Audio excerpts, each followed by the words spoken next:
All right, we got Omar here. He's going to be doing our seam for our granite. Omar, can you tell us what you're doing here? Well, basically what we have here is our two-part epoxy that we use to glue the seam here for the stones.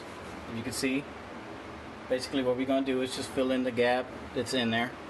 So this is what I got so far, our color. Basically the steps are basically get your colors here, you know, and you try to get as many as you can to kind of match the color that you have here. And basically just take it a step at a time. You add a little bit of brown, a little bit of cream, a little bit of green. This is what I got so far.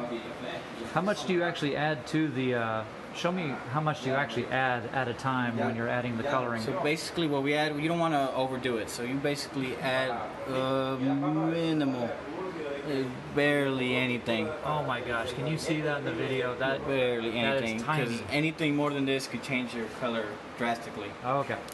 So you kind of add it on. So basically what I'm gonna do now is I'm gonna try it on, see what color we need now. So you add on a little bit, you get your razor blade, you kind of smear it onto the seam there, and as you can tell there, it's a little too clear. Yep. So basically what it just needs a little bit more color. A little bit, whatever we use, a little bit more. Okay, so what would you recommend adding to it to make it a little bit more darker or not so clear? I would say I would start off with a little bit of black. All right, let's just try it out. Let's see how it looks. Do a little bit of black. Give you some light here. You see, that's very little black. Okay, yep. So let's try that. I mean, the color change is so small, but when you add it to that epoxy resin, it changes it a lot. So let's try that. It still kind of looks like it needs a little more, but it's almost there. Okay. We could probably do a little bit more. Let's say a little bit more black. That's crazy how small of an amount you're using just to change that color. But I can see why it's such a high concentrated dye that it really changes it a lot. I think this is just amazing, the process you have to go through to find the exact match. I mean, that's brilliant. Oh yeah. It's like artistry. Oh yeah. It's gotta take some time. You gotta take your time with it before you get the right color. How long have you been doing this?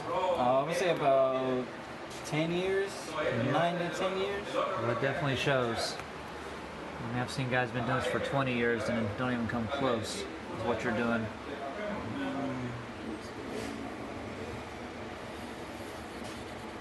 What do you think it needs?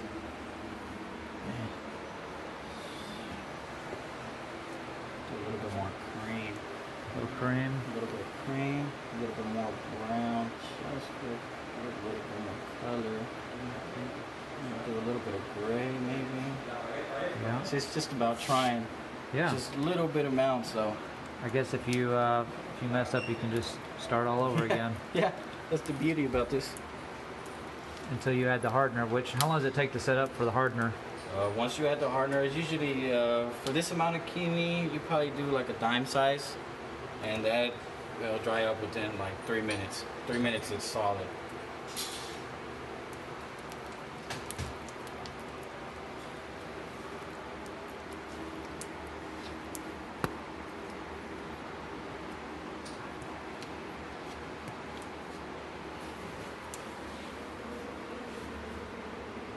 That's a pretty good match.